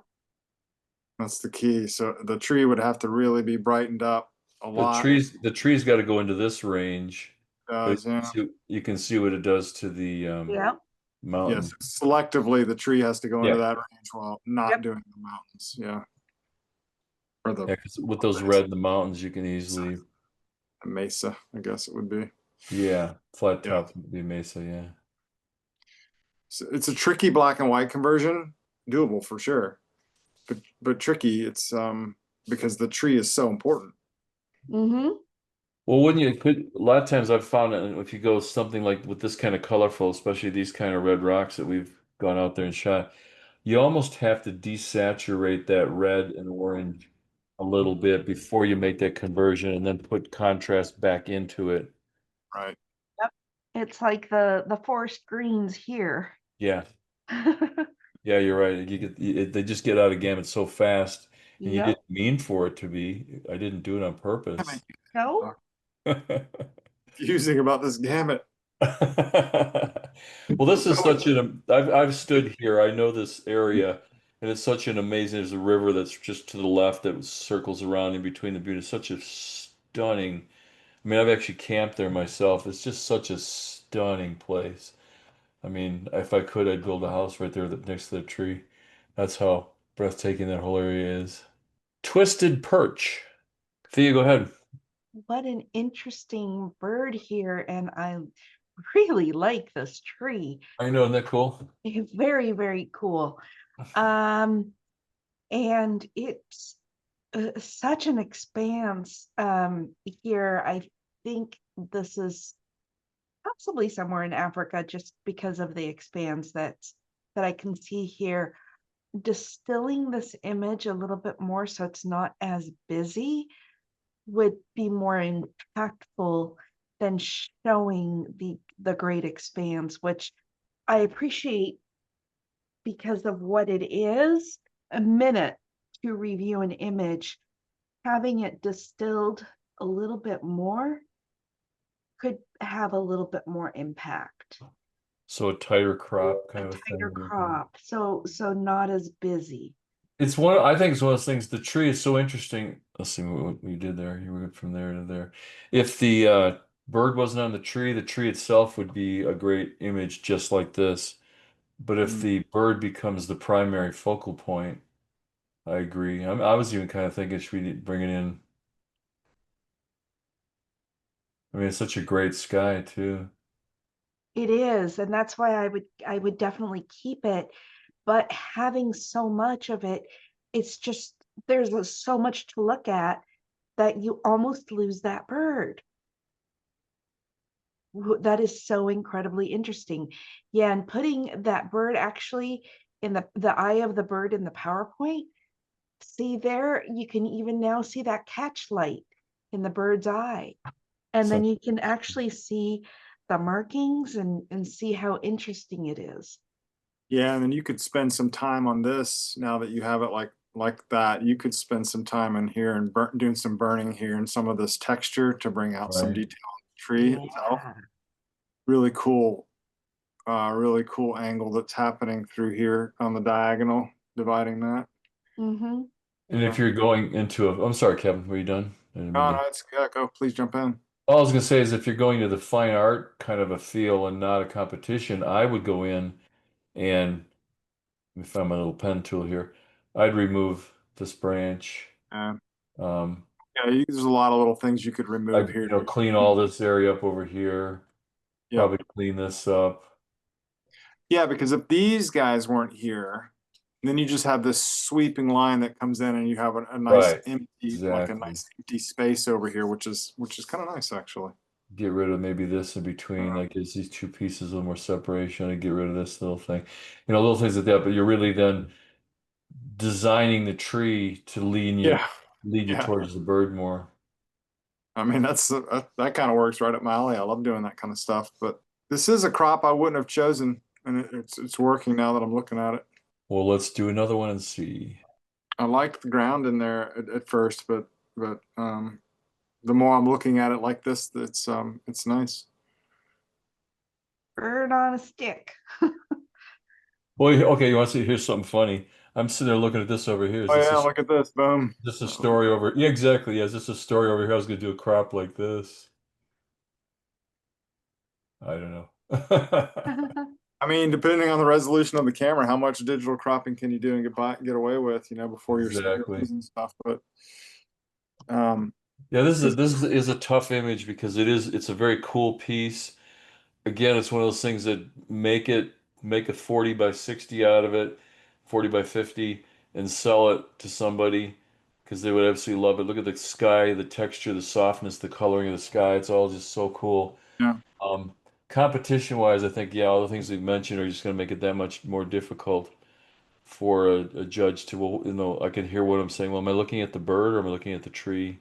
This is one of those toughies because it's unique. It definitely has that pull when you first view it. Composition isn't even bad, but there's so much going on that I think it might be it'll get you that average score, which is fine. So 80 is fine, but we want better than that.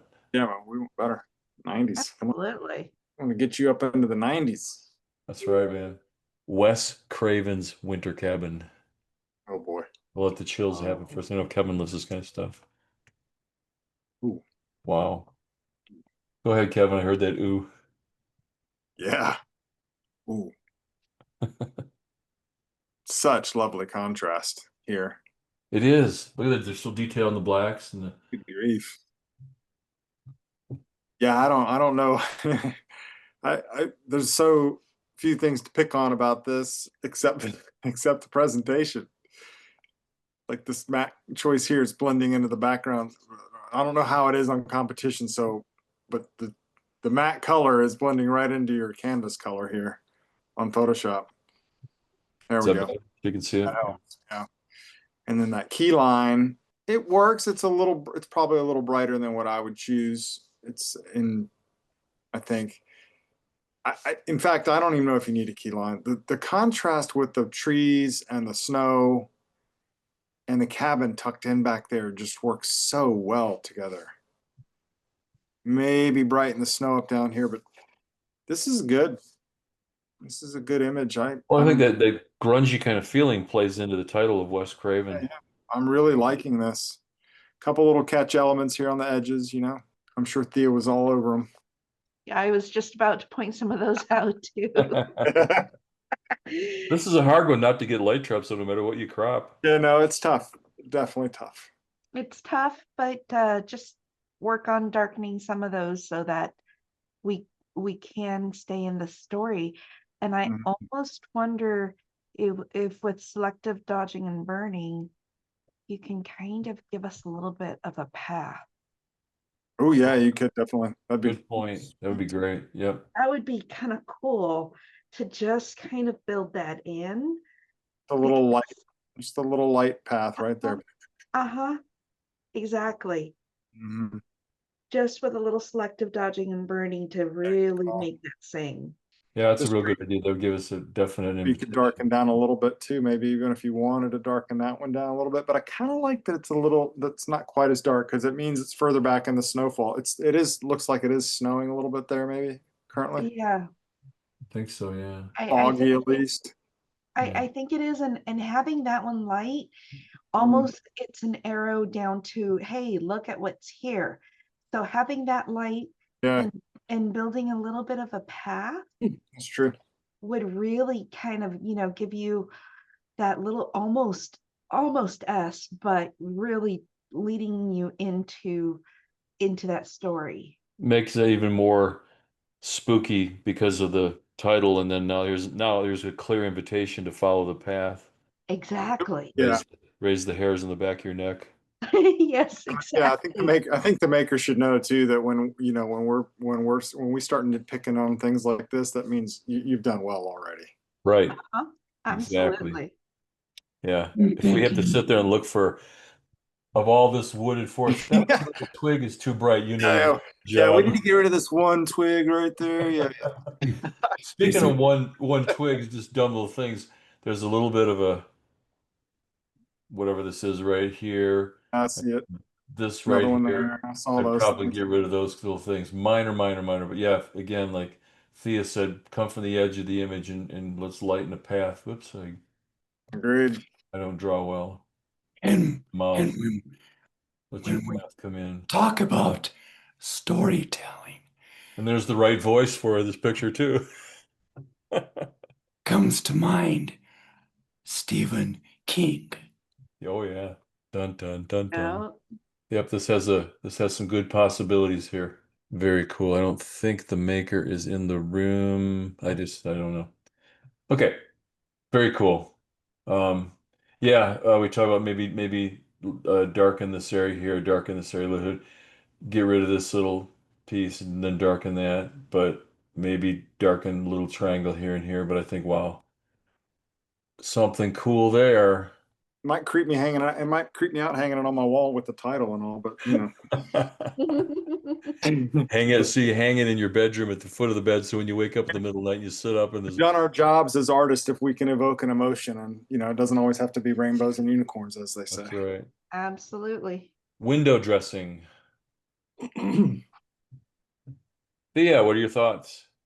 I really like the story that's going on here, and I really enjoy photographing windows and doors, and just the aged wood and how it was processed is really cool. I almost would want to see a little bit more presentation to give this just a little bit more heft, because the really thin presentation is a bit distracting. And if it had a little bit more, it would invite me more into enjoy this really cool stucco or brick that's going on.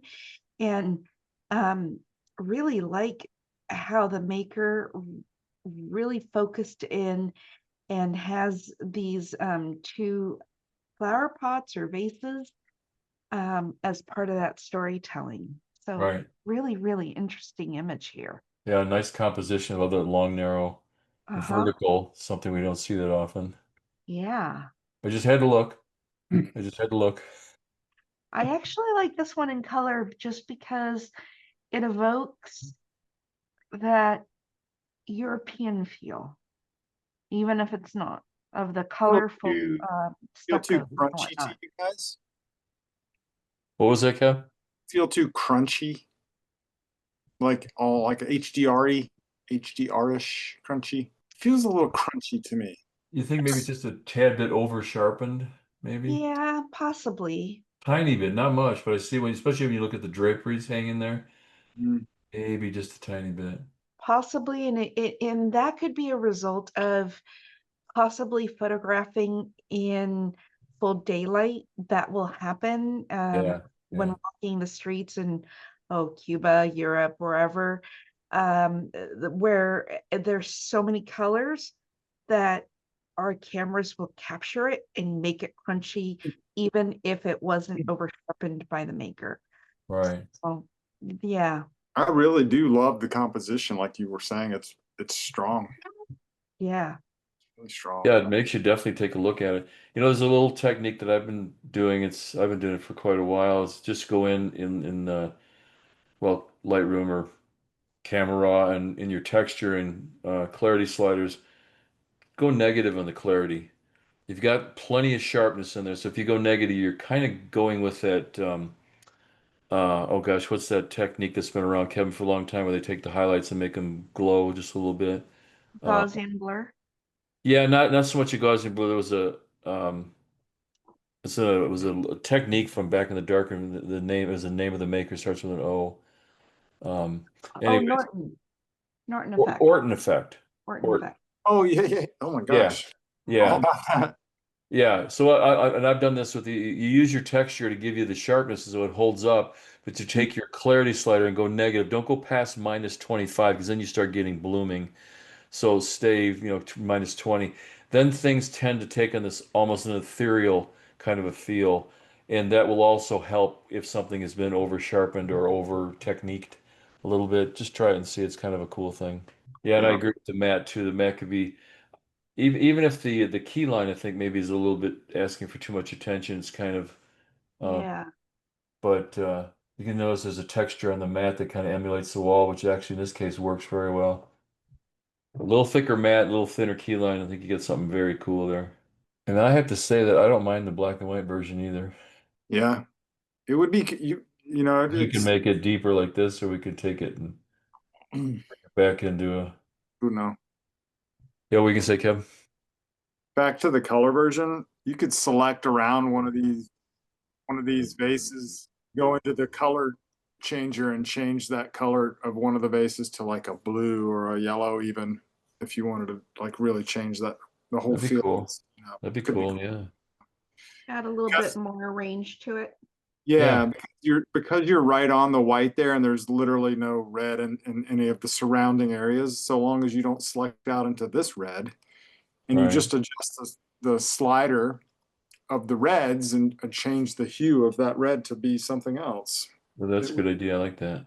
Why? That's smart. simple to do. Maybe take a peek at it, see what you think, maker. Well, that was our last image of the evening. Is there any of you guys would like to go back and make any other additional comments on it or thoughts or Yeah, the first 10. The first 10, is that what he said? I had to ask. Oh my Whenever you should hear us, we have a meeting that probably should take us about 35 minutes and 4 hours later because it's all that kind of back and forth banter. Hey, it's fun. I wouldn't change it for the world, but by the time we're done meeting, I have no idea where we're supposed to go. Let me stop the Are you share. done meeting? It's time for your next meeting? Pretty much, yeah. Each other? Yeah. Pretty much. Well, good stuff, you guys. So October 2nd, we have Jeff Dachowski, another dear old friend of ours who's a phenomenal photographer. He's in, where does he live? New Hampshire? Vermont. New Hampshire. New Hampshire. I'm sure, I think, Um, yeah. Another awesome photographer, past PPA president. And so, not that that says he knows anything, but we give him a hard time about it. So anyways, so again, that's October. Don't go to December. October 2nd, which I think is a Wednesday night, if I'm not mistaken. And then the final The since Thursday we're night. not Thursday night. It is a Thursday. Okay. So since we aren't changing the price to late registration, you don't have to worry about that. So you can go in and register and just upload the new image if you want to. That'll still give you time to work for a couple of days, and then the following Monday is the deadline, and then that gives us a week to prepare things, and then have our competition, which is going to be on the 12th. And definitely encourage you guys to come to that day, that event, because it's a blast to hang around and have conversations and like that. So, and I guess I'm done talking because everybody's leaving. So, I'll be here on October 2nd again. yes, and Kevin and Jeff, that's right, will be our guests. And we're going to kick Rick out just because, as I mentioned, because of the fact that he's the jury chair. We don't want him to, yeah, he's pouting. We don't want him to, well, again, it's for your sake, makers. If he knows of a maker and an image, then if it happens to be a challenge and another judge can't fill in, he can't do it. I already know the images, so I can't jump in. So we'd rather get you the best score possible. And unless you don't care and want Rick to be part of it, depending how much you want to pay him for doing it properly. Thea, Yes, Kevin, Cliffy, thank you so much. You're welcome. thank you for having us. Oh, It's truly an honor to get to chat about images all night. It's so much fun. well, It's easy to do, isn't it? Yes, it is. Yeah. Yeah. And Thea and Kevin, thank you from me as well. Cliff, as always, thank you, sir, for sitting with us and helping us out and like that. So until next time, Yeah. Yes, It was adios. good to chat with you, Thea. It was good. yes, Good to work with you. absolutely. Absolutely, Kevin. And I wish all the makers best of luck with the Colorado competition. So Absolutely. thank you. Looks like it's going to be a tough competition, doesn't it? There's a lot of good stuff coming in. Yeah. All right, guys. great. All right. Thanks and Well, good thank night. you guys. Good night. Thank you for watching the Image Critique Show with Jeff Johnson and Rick Avalos. Learn more by checking them out at theimagecritiqueshow.com.